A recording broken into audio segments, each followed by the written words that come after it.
అస్సలాము అలైకుం వరహమతుల్లాహి వబర్కాతుహు. Hi hello welcome to my channel అండి. ఇప్పుడైతే కనుక నేను సేమియా అనేది చేస్తున్నాను సహరీ కోసము. సహరీ టైంకి నాకు ఇక్కడ సేమియా చేస్తే కనుక ఫాస్ట్గా కుక్ అవుతుంది అనేసి నేను సేమియా వండుతున్నాను. ఇక్కడ సేమియా ఉప్మా మొత్తానికి అక్కడ తాలింపు అంతా ఫ్రై అయిపోయింది. ఆ తర్వాత ఎసురు వేసిన తర్వాత మరిగిన తర్వాత సేమియా వేసాను. సేమియా వేసి అలా వదిలేసాను. కలపాలి ఇంకా, ఎందుకంటే ఇక్కడ ప్యాన్ అనేది వేడెక్కిపోయింది. ఇక్కడ బ్రెడ్ కూడా నేను ఫ్రై చేయాలి, అందుకని ఇంకా ఇప్పుడు కలుపుతున్నాను. చూడండి, జస్ట్ వాటర్ సరిపోయినంతగా, అంటే మళ్ళీ మెత్తగా అయిపోతాయి, అందుకనేసి జాగ్రత్తగా కొద్దిగా సరిపోయినట్టుగా వాటర్ వేసి సేమియా అనేది ఇక్కడ వదిలేస్తున్నాను. ఇప్పుడు అంటే మంట మాత్రం బాగా తగ్గించి పెట్టాలి, ఆ వాటర్కి ఆ సేమియా సరిపోతుంది.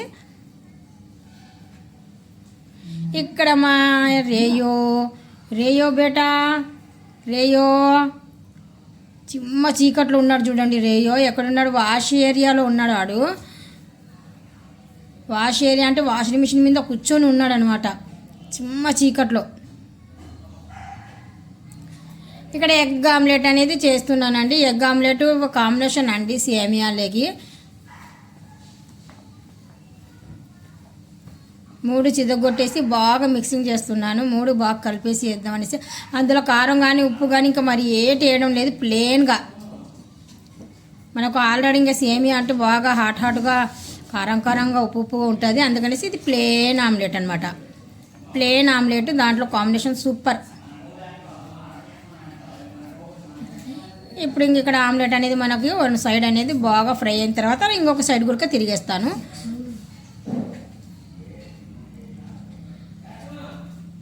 మెయిన్ ఏంటంటే మనకి ఇక్కడ టైం అనేది మనం ఎంత ఫాస్ట్గా లెగిసినా కానీ సరే బ్రష్ చేసుకోవాలా, తహజుద్ నమాజ్ చేసుకోవాలా, కుకింగ్ చేసుకోవాలా, ఇవన్నీ తెచ్చి అరేంజ్ చేసి పెట్టాలా. ఇక్కడ మళ్ళీ మాకు 1 కాదు 2 ఉన్నాయి కదా, యూకి రేయో. వాళ్ళకు భోజనం అప్పుడప్పుడే వస్తారు, వాళ్ళు కూడా భోజనం అనుకుంటా వాళ్ళకు భోజనం అరేంజ్ చేయాలా.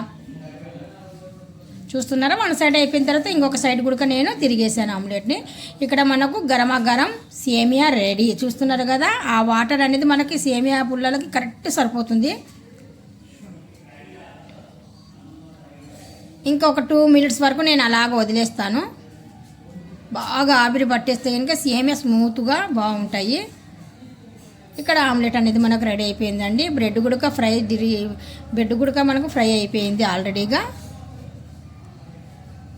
ఇంకా మనకి ఇంకా ఏముంది అనుకుంటున్నాను, పాలు అనేది ఇంకా కొద్దిగా ఐస్ లాగా ఉందనేసి వాటర్లో వేసాను. కొద్దిగా పాలు అనేది ఐస్ లాగా ఉంది కదా, వాటర్లో వేస్తే కనుక ఫాస్ట్గా లిక్విడ్ లాగా అయిపోద్ది. అప్పుడు మరి స్టవ్ మీద పెట్టేద్దాం. ఇక్కడ తెచ్చి అరేంజ్ చేసేస్తున్నాను. మా యూకి ఆల్రెడీ వచ్చేసి కూర్చున్నాడు. సహరీకి వాడుకు టైం అయిపోయింది, ఒక పక్కన నిద్ర వస్తుంది, అయినా కానీ సరే పాపం సహరీ కోసం వచ్చాడు ఆడు గుడక. చూస్తున్నారు కదా మీరు గుడక. మా యూకి కోసం అన్న ఒక లైక్ కొట్టండి అబ్బా. చూస్తున్నాడు మా యోగి. వాడికి ఒక 20 రోజుల నుండి ఒక డౌట్ అనమాట, ఇదేంటిది సగం రాత్రి తినేస్తున్నాము మేమందరం కలిసి, కాలం మారిందా మేము మారామా అన్నట్టు ఉంది వాడికి పాపం. అంటే ఇప్పుడు రాత్రి పగలనేది 24 అవర్స్ ఇంట్లోనే ఉంటున్నారు, కదలడం లేదు కదా, వాళ్ళకు తెలుస్తుంది అనమాట ఎప్పుడు తినేవాళ్ళం ఎప్పుడు తింటున్నాం భోజనం అనేసి. వాడికి చెప్తున్నాం లేండి, రంజాన్ నెల స్టార్ట్ అవ్విందమ్మా, ఇప్పుడు సైరీ అంటే మార్నింగే తినేయాలన్నా మనం అనేసి. అందుకే వాడు కూడా మనతో పాటు తినేస్తాడు, సైరీ తినేస్తాడు, ఇఫ్తార్ చేస్తాడు 2. వాడి యూకి రేయో యూకి. ఇక్కడ మనకు పాలు కూడా మరిగిపోయినాయి, కాఫీ అనేది కలిపేస్తున్నాను రెడీగా. నేను ఇంకా కాఫీ కలిపేసి ఫాస్ట్గా వచ్చేసి కూర్చొని ఇంకా అందరము కలిసి భోజనం చేయాలా. ఇంకా ఏదో తక్కువ ఉందనేసి మళ్ళీ వెళ్ళానండి వంటగదిలోకి. బాదం అనేది మర్చిపోయి వచ్చానమాట. బాదం మర్చిపోయి వస్తే పిల్లలు గుర్తు చేస్తారు, అందుకే మళ్ళీ వెళ్ళి తెచ్చాను. యూకి అటో యూకి. చూడండి, యూకి భోజనము అక్కడ పెట్టాను, ఇఫ్తారు సైరీ భోజనము. మేము కూడా సైరీ చేస్తున్నాం కదా, వాడికి ఏదో మరి వాళ్ళు ఏదో రకరకాలు తింటున్నారు, నాకు ఒకటే రకం వేశారనేసి ఆలోచిస్తున్నాడు. మొదలు పెట్టాడు వాడి సహరీ, భోంచేస్తున్నాడండి పాపము. రేయో మాత్రం వాష్ ఏరియాలో వాషింగ్ మిషన్ మీద బొజ్జొని ఉన్నాడు అలాగా. చూశారు కదా ఇందాక చీకట్లో.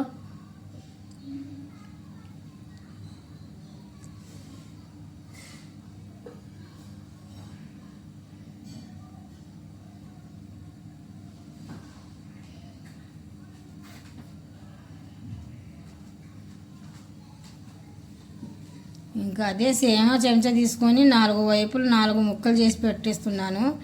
ఇంకా వస్తమానం ఏం లెగుస్తాంలే అనేసి అక్కడికి మనకు టైం లేదండి. అసలు టైం అనేది ఫాస్ట్ అయిపోతుంది. ఆ 10-15 నిమిషాలలోనే మనం తినేయాలా, శుభ్రంగా తినాలా, తాగల్లా. ఇంకా టైం అయిపోయే ముందు అయితే ఇంకా వాటర్ అయితే ఇంకా గ్లాసులు పట్టుకొని తాగేస్తుంటాం. ఇంకా 2 నిమిషాలు ఉంది, 3 నిమిషాలు ఉంది అనేసి. అయిపోయింది సైరీ భోజనం. ఇప్పుడైతే ఇంకా ఇఫ్తార్కి రెడీ అయిపోతున్నాను. ఇఫ్తార్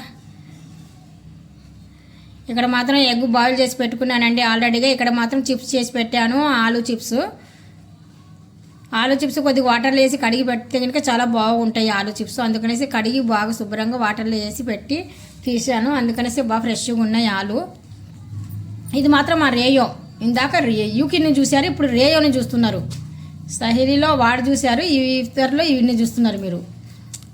ఇఫ్తార్లో యూకి కూడా ఉన్నాడు, చైర్లో ఉన్నాడు. వాడు అంత రాలేదనమాట. వీడైతే ఇంకా కొద్దిగా వచ్చాడు స్టవ్ దగ్గరికి అటు ఇటు తిరగడం చేయడం.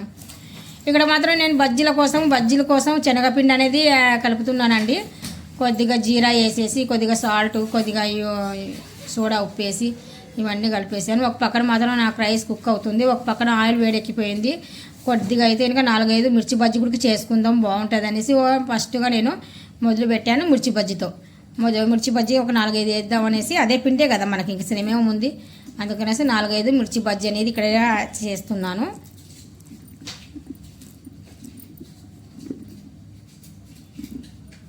ఒకరిద్దరు నాకు అన్నారు, మీరు కుకింగ్ చేసే ఇది సైరీ ఉన్నప్పుడు ఆయిల్ ఫుడ్ తినకూడదు కదా, ఆయిల్ ఫుడ్ మరి ఎలా తింటున్నారు, ఆయిల్ ఫుడ్ మేము తినమన్నారు కదా, మరి ఎలా తింటున్నారు అని చెప్పారు. కాదండి, ఆయిల్ ఫుడ్ ఎవ్రీడే తినకూడదు, వీక్లీలో 1-2 సార్లు తినవచ్చు, అది కొద్దిగా. అక్కడ చూడండి నేను ఎన్ని బజ్జీలు వేసాను, ఎన్ని ఆలు బజ్జీ వేసాను, ఎన్ని మిర్చి బజ్జీలు వేసాను మీకే తెలుస్తుంది. ఇఫ్తార్లో ఊకే 1-2 తీసుకుంటాము, ఆలు బజ్జీ అయినా మిర్చి బజ్జీ అయినా కానీ సరే. భోజనంతో పాటు అవి రెండు మా ఇంట్లో ఒక్కళ్ళవి లేవు కదా, 4-5 మంది ఉన్నామంటే మనిషికి 2 అంటే అలా సరిపోతాయి, అంతవరకే. కాకపోతే ఎవ్రీడే మేము అస్సలు ఆయిల్ ఫుడ్ అనేది తీసుకోము. ఈ ఉపవాసాలు ఉన్నప్పుడైతే మరీ జాగ్రత్తగా ఉంటాం. ముందుకే సమ్మర్ సీజను, ఇంకా ఎక్కువ ఆయిల్ ఫుడ్ తీసుకుంటే ఇంకా ఏదో ఒకటి ఎఫెక్ట్, కడుపు పాడవడము ఎఫెక్ట్, ఇంకా అసలు మంచిది కాదు ఎక్కువ ఆయిల్ ఫుడ్ తీసుకుంటే. వీక్లీలో 1-2 సార్లు కామన్ అండి, 1-2 తినవచ్చు పర్వాలేదు. వీక్లీలో 1-2 సార్లు అంటున్నా నేను. ఒకరైతే సబ్స్క్రైబర్ అలాగే పెట్టారనమాట నాకు. తినమన్నారు కదా, ఎలా చేసుకున్నారు ఆలు బజ్జీ అని పెట్టారు ఆవిడ. మీరు గమనించండి, ప్రతిరోజు అయినా కానీ సరే ఆయిల్ ఫుడ్ అనేది మా ఇఫ్తార్లో లేదు, ఈ సహిరీ భోజనంలో కూడా లేదు. సహిరీ భోజనంలో ప్రతిరోజు బ్రెడ్ లేదంటే ఆమ్లెట్, అంతవరకే. ఇక్కడైతే ఇంకా ఎప్పుడో ఒకసారి అది ఆలు బజ్జీ. ఈరోజే నేను మిర్చి బజ్జీ కొద్దిగా, ఆలు బజ్జీ కొద్దిగా చేశాను. ఒక పక్కన వెగ్ అంటే గుడ్లు అనేటివి బాయిల్ చేసేసి కొద్దిగా డ్రీ ఫ్రై చేద్దాం అది కూడా కనేసి మసాలాలు వేసి పక్కన పెట్టుకున్నాను. తినకూడదు అనేది ఏం లేదండి, కొద్ది జాగ్రత్తగా ఉంటే మంచిది అని, అంతే. హెల్తీగా ఉంటాం కదా మనమే.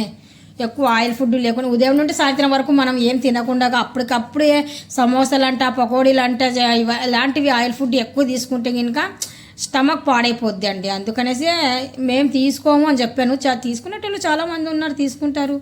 వాళ్ళకి అరిగించే శక్తి ఉండే బాగా బలం ఉంటే పర్వాలేదు, తినగలుగుతారు. అక్కడ మిర్చిపప్పు చూపిస్తుంది మా అమ్మాయి కుక్కర్లో. జస్ట్ ఇప్పుడే పప్పు తాలింపు పెట్టాను, మిర్చిపప్పు. మీకు చూపించకనే అక్కడ ప్లేట్ అనేది తీసారండి. మళ్ళీ ప్లేట్ ఎందుకు మూయలేదు పప్పు మీద అని చెప్తారేమో. మీకు చూపించాలా ప్రత్యేకంగా ఏమేమి వండుకుంటున్నాం ఇఫ్తార్లో మా భోజనం ఏంటి అనేది చూపించనీక పాప ప్లేట్ తీసింది. ఇంకా చివరిలో నేను మాత్రం ఆయిల్ తీసేసి అదే కొద్దిగా ఉంటుంది కదా అడుగున ఆయిల్, అదే ఆయిల్తోనే నేను బాయిల్ చేసిన ఎగ్స్ అందులో వేసేసాను. దానిపైన కొద్దిగా పసుపు గుడక వేసానండి. ఇప్పుడు జస్ట్ కారం పొడి యాడ్ చేస్తున్నాను, సరిపోయినట్టుగా సాల్ట్. ఈ 3 ఉంటే చాలు. ఒక్కసారి బాగా కలిపేద్దాం ఇలాగా. అలాగ అనేటప్పుడు ఒకటి మాత్రం ఎగ్గు అటు సైడ్ వెళ్ళింది, మా అమ్మాయి నవ్వింది అనమాట. స్టవ్ దగ్గర స్టవ్ పైన పడింది అనమాట. చూస్తున్నారు కదా మసాలా ఎగ్ సూపర్గా ఉంటుంది అబ్బా. పప్పు అన్నంలో టమాటా పప్పు, ఒక పక్కన వేడి వేడి అన్నము, ఒక పక్కన ఆలు బజ్జీ, మిర్చి బజ్జీ, ఎగ్ మసాలా. మా రేయో బేట చూడండి ఎంత బుద్ధిగా పడుకుంటున్నాడో, చాలా బుద్ధిగా పడుకుంటున్నాడు చూడండి. ఎక్సలెంట్. మా యూకి అయినా కానీ సరే చూడండి, పక్కన యూకి, వీడు యూకి, వాడి రేయో. రెండు ఉన్నాయి. కానీ ఎప్పుడో ఒకసారి బాగా మమ్మల్ని బెజ్జారు పెడతాయి. కానీ ప్రతిరోజు అయితే కనుక కామ్గా ఉంటాయి. వాళ్ళ కడుపు నిండా పాలు కానీ వాళ్ళ ఫుడ్ కానీ అరేంజ్ చేసామనుకోండి, వాళ్ళకి నచ్చిందే తింటాయండి. మళ్ళీ అలాగే ఇలా ఫుడ్ తినేవాళ్ళు, అలాగ ఫుడ్ ఇలాగ ఫుడ్ పెడితే వాళ్ళు తిన్నారు. కీమా, మటన్ లేదంటే కనుక ఫిష్ ఫుడ్ ఎక్కువ ఇష్టం. పేస్ట్ చేసి పెట్టాల, వేడి వేడి రైస్ తీసేసి కొద్ది చల్లగైనాక బాయిల్ చేసిన ఫిష్ రెండు కలిపేసి మిక్సీలో వేసి బాగా పెట్టామనుకోండి, హ్యాపీగా తింటాయి. మరేయో బేట చూడండి, హ్యాపీగా పడుకున్నాడు, బొజ్జున్నాడు. ఒక పక్కన యూకి. మొత్తానికి నాకు టైం అయిపోతుందండి. ఇప్పుడు ఇఫ్తార్ కోసము అన్నీ తెచ్చి పెట్టుకుంటున్నాను నేను ఫాస్ట్గా. అసలు టైం అయిపోయింది ఏంటి, ఇంకొక నిమిషమే నాకు అక్కడ ఉందన్నమాట. మా పాప అంటుంది, ఆ మమ్మీ ఒక నిమిషమే ఉంది, టైము ఫాస్ట్గా వచ్చేయండి అని చెప్తుంది. అందుకనేసి ఫాస్ట్గా తెచ్చి అరేంజ్ చేసేస్తున్నాను. నాకు అందుబాటులో ఏమేమి ఉన్నాయో అవన్నీ తెచ్చి దగ్గర పెట్టేసుకున్నానండి. ఇంకా వాటర్ లేదనేసి వాటర్కి పరిగెత్తాను. 4 గంటల నుండి ఇవి చిన్న చిన్న పనులన్నీ చేసుకున్న లోపు నాకు ఈ టైం అయ్యేలోపు ఇలాగే అవుతుంది. మొత్తానికి ఇక్కడ ఇంకా అంతా రెడీ అయిపోయిందండి. అరేంజ్ చేసి పెట్టుకున్నాము, అన్నీ రెడీ అయిపోయినాయి. అరేంజ్ చేసి పెట్టుకున్నాము. ఇక్కడ చూస్తున్నారా మా రేయో బెట్ట కూడా హ్యాపీగా పడుకున్నాడు. మేము అన్ని తెచ్చి పెట్టుకున్నా కానీ సరే, యూకి అయినా కానీ సరే, రేయో అయినా కానీ సరే చూడండి, మా దగ్గరికి అస్సలు రారు, వాళ్ళు గోల చేయరు. మరీ విపరీతంగా ఆకలిగా ఉంటేనే పాపం వస్తారు, లేకపోతే కనుక రారు వాళ్ళిద్దరు. మా రేయో అలాగా పడుకున్నాడు కదా, మా యూకి అయితే చైర్లో నుండి అలాగా చూస్తూనే ఉన్నాడు మా వైపు. రేయో ఇప్పుడు వచ్చాడు చూడండి, చూస్తున్నాడు పాపం ఏమేమి ఉన్నాయి ఏమేమి లేదు అనేసి. ఈ వీడియో నచ్చినట్టుగా అయితే మీరు లైక్ చేయాలా, షేర్ చేయాలా, కామెంట్ చేయాలా. చూడండి మా యూకి చూస్తున్నాడండి అలాగా తల పెట్టుకొని అనేసి. ఏమున్నా కానీ సరే పాపం రావడము, గెలకడము, లాగి పాడేయడము ఇలాంటివి అస్సలు చేయరు పాపం. నోరు లేకపోయినా కానీ సరే ఎంత అస్సలు వాళ్ళకు జ్ఞానం ఉందో చూడండి, అంటే తెలివితేటలు. అదో వాడు భోజనం వరకే వాడు వెళ్తున్నాడు, అక్కడ పాలు ఉంటాయి అన్నమాట వాడి కోసం. ఫాస్ట్ మమ్మీ అంటుంది మా అమ్మాయి. ఫాస్ట్గా గ్లాసులలో వాటర్ కూడా తెచ్చి పెట్టుకున్నానండి. ఇంకా కూర్చొని ఇంకా దువా స్టార్ట్ చేసేస్తున్నాను.